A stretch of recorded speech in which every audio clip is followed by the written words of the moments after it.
Астта отурат. Биздин балдарыбыз, кыздарыбыз ошол жерге барып алып тирүү залог болуп атат.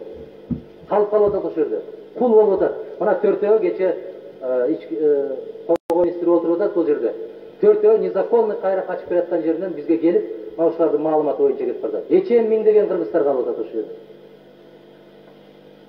Булар последствиясы, причинасы эмнеде туруп атат? Курманбек Сарич Бакиев премьер-министр болуп турганда биз токтом кабыл алганбыз. Мына Кыргыз тамекиси мамлекет үчүн иштейби, же Бишкектеги чиновниктер үчүн иштейби деген маселени койгонбуз.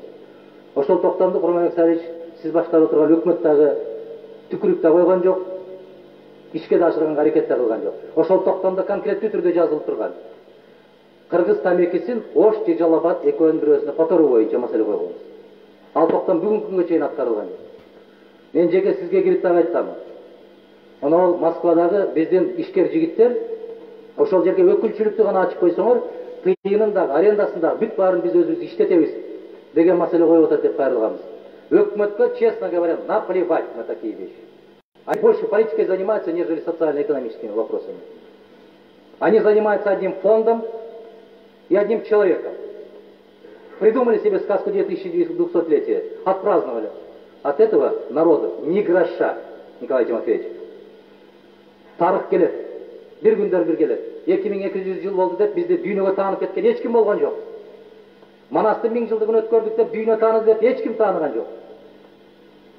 Мына ушундай балекеттердин баарын ойлоп таап алып, отурасыңар, баардык кагаздарды кабыл аласыңар, акимдерди чапкылатасыңар, губернаторлорду чапкылатасыңар, налоговиктерди тыйын жыйнатасыңар, ар бир министерствого тыйын саласыңар, очойгон. Мугалимдердин акчасын жыйнайсыңар ушинтип. Врачтардын акчасын жыйнайсыңар ушинтип. Позор. Кече эле ушул маселени бүгүн депутаттар көтөрүп атат. Эми кандай кыламыз? Кандай кыламыз Гүлайым дегенде? Кандай кылат деп? Кече ушул маселенин тагдырын чечиш керек эле ушул жерде. Бир эмес 10 мыйзамдар бузулуп атат. Айлык акыны өз убагында берүү мыйзамы бузулуп атат. Танаев мыкты, Танаев жакшы, Танаев калыш керек, кетсе катастрофа болот. Ошондуктан биз жоопкерчиликти толук түрдө өзүбүздүн да мойнубузга алышыбыз керек. Мына социалдык фонд боюнча, пенсия маселеси боюнча быйыл биринчи жолу Өзгөндө да, Каракулжада да, Ноокатка барганда да, Кадам жайда да, Кызыл Кыя шаарында да бир гана маселе коюлган жок, пенсия боюнча маселе коюлган жок. Бул дагы жакпай атабы? Өкмөт атайын бир постановление чыгарып коет. Мындай кылып коелу, тиңдей кылып коелу. 3-4 пунктум, Николай Тимофеевич, 109 постановление, категорически антизаконное постановление ваше. Антизаконное. Биз бул жерден токтом кабыл алдык. 3-4 пунктум жокко чыгаруу боюнча. Нет, опять-таки Абдыган Эркебаевичка Николай Тимофеевич кат жазып атат. Биз буларды ала албайбыз, бул мыйзамдуу деп. Ну, көгөрүндө чек болот деп. Выдающийся юристы жаныбызда первый вице-премьер кылып алып, бүт баардык советоваться эте бересизби? Напортачил, на то пошло он. Выдающийся юрист. Противоречит закону. Там четко конкретно написано. Национальная валюта, а не лакокрасочными материалами, а не стройматериалами или мебели. Буларды да моюнга алып коюш керек. Биз реалист болуу үчүн көзүбүздү ачышыбыз керек. Өзүбүз коргойбуз могул жерде. Так как только жанагы эмелерге кеткенде башкача мамиле жасайбыз, өкмөттүн тагдыры каралганда башкача мамиле жасайбыз. Ошондуктан мен сүйлөгөн да жокмун, суроо да берген жокмун, аман болгула деп коебуз. Эртең жооп бизден болот. Жооп бизден болот. Көзүбүз көрүп турат. Мына мыйзамда бул атат. Подвесной насосный станцияларга ушуларды жеңилдикти беребиз дедикпи? Жок, кыйратып жок кылганды. Мен 2 жылдан бери кайрылып жүрөм.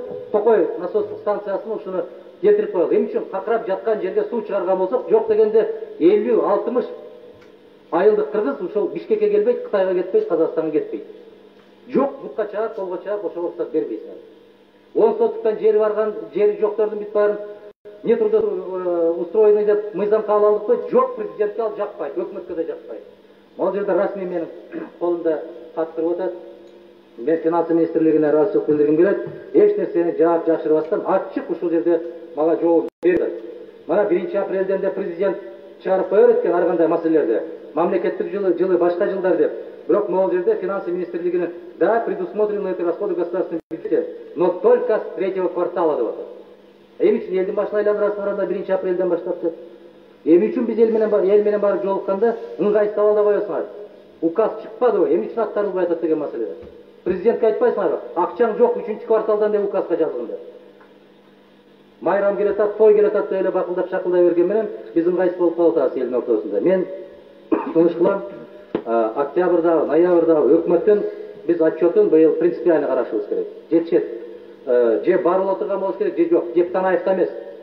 Кеп закондо. Закондордун аткарылышында. Көңүл бурганыңыздарга рахмат. Сүйлөйсөң сөз бар эле. Абдан айтып 2-3 мүнөттөн деп сүйлөшүп алды. Социалдык комитеттин төрагасы катарында мага да бир аз кош берсеңиз болот эле, бирок мен аларга теңелгим келбей атат да. Могул жерде толгон материалдар бар. Жооп жок буга. Я биринчи күндөн баштап айтканмын, Танаев недостойный пример. Он не сможет справляться. Почему? Потому что это политическое должностное лицо. Он не может устоять перед его высочеством. Что он скажет, то и будет делать. Первый его зам скажет, что это законно, что это по Конституции делается. Грош цена тому правительству. Булардын ар бир күн турган ашча турганы удар по Кыргызской республике. Бұл Кыргыз елінің шоры бұл өкмөттің иштеп атканы.